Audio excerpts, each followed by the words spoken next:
Dan, ketika Meng Po segera mengikuti Siang Qin Chen dan yang lainnya.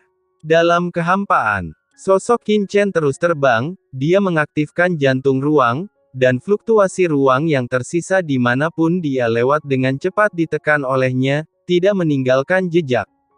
Dalam sekejap mata, sekelompok orang dengan cepat meninggalkan kota Fengdu dan menyerbu menuju area di luar wilayah Shen Luoyan. Selama terbang lintas, Kaisar Netherworld sangat bersemangat dan berkata dengan wajah memerah, "Hahaha, Nak Qin Chen, kami melakukan pekerjaan dengan sangat baik kali ini. Kaisar Yama juga seorang raksasa di zaman kuno. Saya tidak menyangka akan dikalahkan olehnya.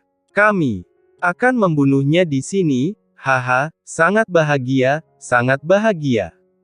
Kaisar Netherworld tertawa keras, dan setelah melahap sebagian besar sisa jiwa Kaisar Yama, dia memperoleh hadiah yang sangat besar dari perjalanan ini, dan dia sangat bersemangat.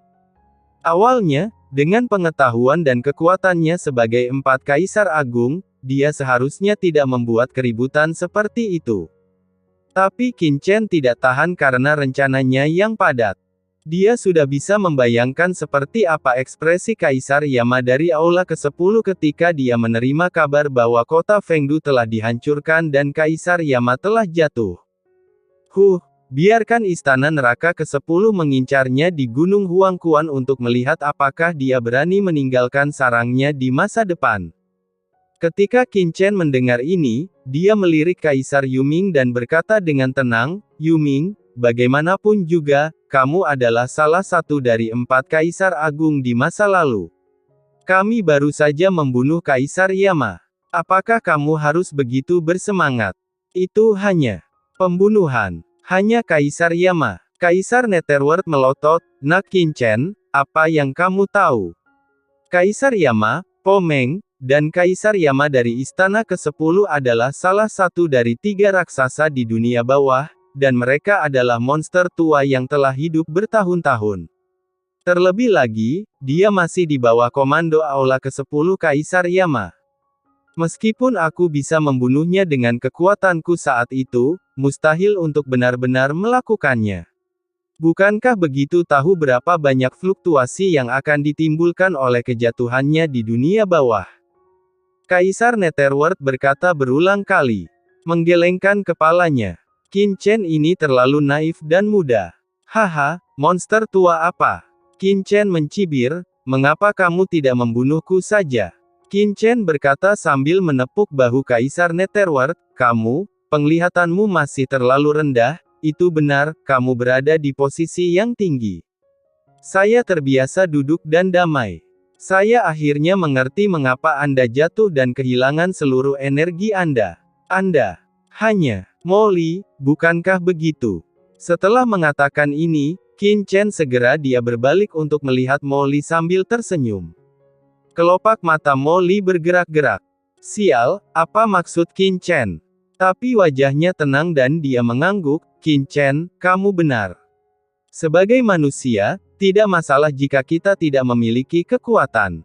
Kita memiliki visi yang tinggi. Jika kita bahkan tidak memiliki mimpi, apa bedanya kita dengan ikan asin? Seharusnya sama dengan hantu, kalau tidak. Bahkan jika dia tidak memiliki kekuatan. Aku khawatir dia hanya tas jerami." Wajah Kaisar Netherworld tiba-tiba berubah sangat jelek, dan dia tidak bisa bantulah melihat ke arah Molly. "Sial, siapa yang kamu panggil tas jerami? Aku tidak bilang itu kamu."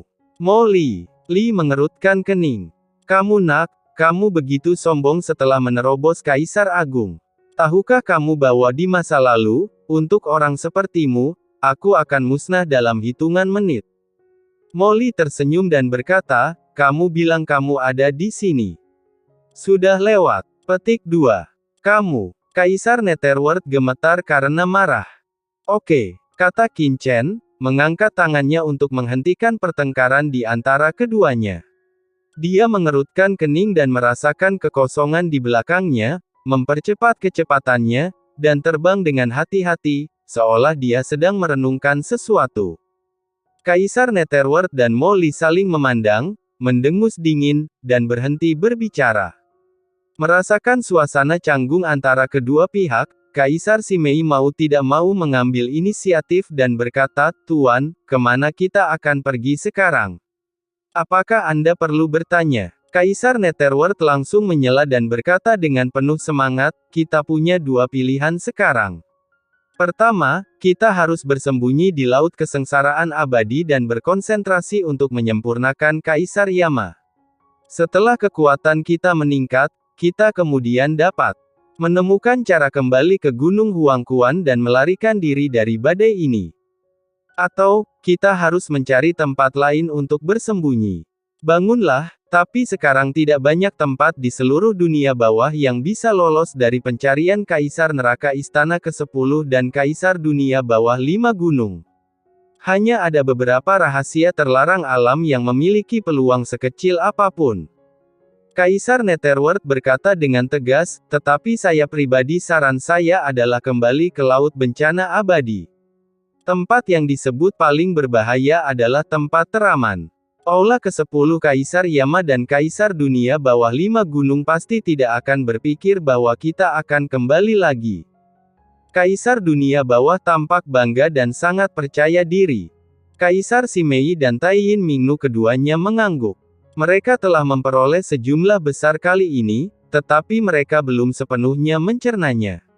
Jika mereka kembali ke Laut Bencana Abadi untuk mundur selama beberapa waktu, mereka pasti akan dapat meningkat, bahkan lebih. "Bagaimana menurutmu, Molly?" Qin Chen melirik Molly, yang terdiam. "Molly, sial, kenapa kamu selalu menyebutku?" Ditatap oleh Qin Chen, Molly hanya bisa berkata dengan suara yang dalam, "Kemanapun kita pergi sekarang, kita tidak bisa kembali ke Laut Bencana Abadi." Petik 2. Mengapa? Kaisar Simei dan yang lainnya melihat dalam kebingungan. Kaisar Netherworld memandang Molly dengan jijik, seolah berkata, "Apa yang kamu tahu?" Qin Chen tersenyum penuh arti. Melihat senyuman di bibir Qin Chen, kelopak mata Molly tiba-tiba bergerak-gerak lagi. Dia melirik ke beberapa orang dan berkata dengan suara yang dalam, "Kami baru saja membunuh Kaisar Yanmo. Anda dapat yakin bahwa keberadaan kami tidak diikuti." Petik 2 tanda tanya. Begitu seseorang benar-benar menatap kita. Jika kita kembali ke lautan bencana abadi, itu akan menjadi bencana, yang sama saja dengan membakar diri kita sendiri. Konyol, sekarang 10 istana Kaisar Neraka dan Kaisar Dunia Bawah 5 Gunung sedang menuju ke Gunung Huangquan.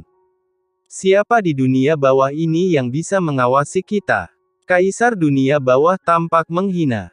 Molly meliriknya dan mengabaikannya, hanya menggelengkan kepalanya dan berkata, "Tidak peduli siapa yang menonton, kita tidak bisa mengambil risiko ini, jika tidak masalah jika kita terekspos. Jika wanita Qin Chen terekspos, itu adalah bahaya nyata, dan kita akan meleset dari sasaran." Molly menegaskan. Kaisar Yuming mencibir, "Nak Qin Chen, jangan dengarkan omong kosong orang ini." Petik 2. Yuming, aku akhirnya tahu sekarang bahwa kamu tidak adil ketika kamu jatuh. Sebelum Kaisar Yuming dapat menyelesaikan kata-katanya, Qin Chen dimasukkan di tempat. "Hentikan." Yuming terkejut, "Apa maksudmu?" "Kamu akan tahu nanti." Qin Chen tidak menjawab secara langsung, tetapi melirik Molly dengan kilatan matanya. Benar saja, bukan hanya keberuntungan Molly bisa bertahan hingga hari ini. Ledakan. Saat berikutnya, Qin Chen mempercepat kecepatannya dan bergegas ke arah tertentu. Arah ini, bukankah arah Laut Bencana Abadi? Ini adalah. Setelah terbang lama, setelah merasakan arah terbang Qin Chen, mata Kaisar Netherworld tiba-tiba melebar. Oh sial, Qin Chen tidak hanya tidak kembali ke Laut Bencana Abadi, dia juga tidak pergi ke arah Gunung Huangquan, dia benar-benar terbang menuju wilayah Kaisar Wu Yueming. Nak Qin Chen, bukankah ini wilayah Kaisar Ming dari 5 gunung? Kaisar Netherworld tiba-tiba berkata dengan cemas, setelah kita menghancurkan Kaisar Yama dari Istana ke-10 pasti akan mendapat kabar dan pasti akan bergegas kembali sesegera mungkin kita sekarang pergi ke Wu Yueming di wilayah apalagi selain mengirim seseorang ke kematian. Jika Anda melihat ke belakang dan kebetulan bertemu dengan kembalinya Kaisar Dunia Bawah 5 Gunung, Anda tidak akan bisa pergi bahkan jika Anda menginginkannya. Kaisar Netherworld langsung khawatir. Bagaimana bisa ada hal seperti itu? Bukankah ini meminta kematian? Ikuti saja aku dengan patuh. Qin Chen melirik Kaisar Netherworld, bahkan tidak repot-repot menjelaskan, lihat Molly, dia tidak mengatakan apa-apa. Kaisar Netherworld berkata. Petik 2. Di sampingnya, kelopak mata Molly adalah bergerak-gerak liar, dia sudah mengerti niat Qin Chen. Sial, Demon Qin ini memang kejam, terlalu kejam. Ledakan. Sesaat kemudian, Qin Chen telah memasuki wilayah Kaisar Wu Yueming. Di antara langit dan bumi yang agung, aura aturan yang kuat beredar dibandingkan dengan domain Shen Luoyama dari 10 istana neraka, aura di wilayah Kaisar Dunia Bawah 5 Gunung lebih tegak, agung, dan mendominasi. Molly, Hei Lian, bisakah kamu merasakan di mana ada aura jurang maut di wilayah Kaisar Dunia Bawah 5 Gunung? Tertahan dalam kehampaan, Qin Chen memerintahkan dengan dingin. Dia menggunakan mata penciptaan dan menatap wilayah Kaisar Dunia Bawah 5 Gunung. Karena Wu Yuemingdi berkolusi dengan klan Abis, pasti ada petunjuk di wilayahnya, dan bahkan harus ada jalan menuju klan Abis. Ya, Molly dan Tai Yin Mingnu segera terbang keluar dan merasakan bagian depan dengan hati-hati. Ledakan. Dua kekuatan jurang khusus perlahan-lahan dilepaskan dari tubuh mereka, dan mereka melihat ke wilayah Kaisar Dunia Bawah 5 Gunung. Setelah beberapa saat, Tai Yin Mingnu menggelengkan kepalanya dengan wajah jelek, Tuan, saya tidak bisa merasakannya. Petik 2. Meski sama-sama anggota klan Abis, tidak mudah merasakan aura jurang lain hanya dengan melihat auranya, tanpa dasar apapun. Jika tidak, dia tidak akan ditemukan oleh gadis Sun Pluto dan Kaisar Wu Yueming setelah bersembunyi di tubuh gadis Tai Yin Pluto selama bertahun-tahun. Qin Chen tidak berbicara, hanya menatap Molly. Aura jurang khusus melonjak di tubuh Molly, dan pupilnya menjadi hitam pekat. Setelah beberapa saat, matanya tiba-tiba mengembun dan dia tiba-tiba melihat ke suatu tempat di langit yang jauh. Qin Chen, ke arah itu, sepertinya ada nafas jurang yang sangat halus, tiba-tiba Molly berkata. Tempat itu, ayo pergi. Petik 2. Qin Chen meliriknya dan segera bergegas ke arah itu tanpa ragu-ragu. Apakah ini baik-baik saja? Kaisar Netherworld ragu-ragu dan segera mengikuti. Mengapa kemampuan Wang Qi dalam merasakan aura ras yang sama begitu tidak bisa diandalkan? Tidak lama setelah Qin Chen dan rombongannya pergi dengan cepat. Di mana Qin Chen dan yang lainnya menghilang, sosok Ryo tiba-tiba muncul. Orang-orang ini telah memasuki wilayah Kaisar Wu Yueming. Hantu itu memegang mangkuk dan menatap ke tempat di mana Qin Chen dan yang lainnya pergi, wajahnya tiba-tiba menjadi sangat jelek. Itu adalah Po Meng. Ayo pergi. Setelah ragu-ragu sejenak, Meng Po mengertakkan gigi dan tanpa ragu-ragu, dia segera mengikuti tempat di mana Qin Chen dan yang lainnya menghilang. Dalam kehampaan di depan, Qin Chen tiba-tiba menoleh dan melihat ke belakang, dengan cibiran di bibirnya. Kelopak mata Molly bergerak-gerak. Tuan, apa yang kamu cari di belakangmu? Apakah ada seseorang yang mengikuti kita? Kaisar Simei mau tidak mau bertanya. Bahkan dia merasa ada yang tidak beres, setelah keluar dari kota Fengdu, Qin Chen telah melihat ke belakang berkali-kali. Qin Chen berkata kepada Molly, katakan saja padaku. Semua orang memandang Molly. Molly, sialan, aku hanya ingin menjadi pria yang pendiam dan tampan. Mengapa Qin Chen terus bertanya padaku?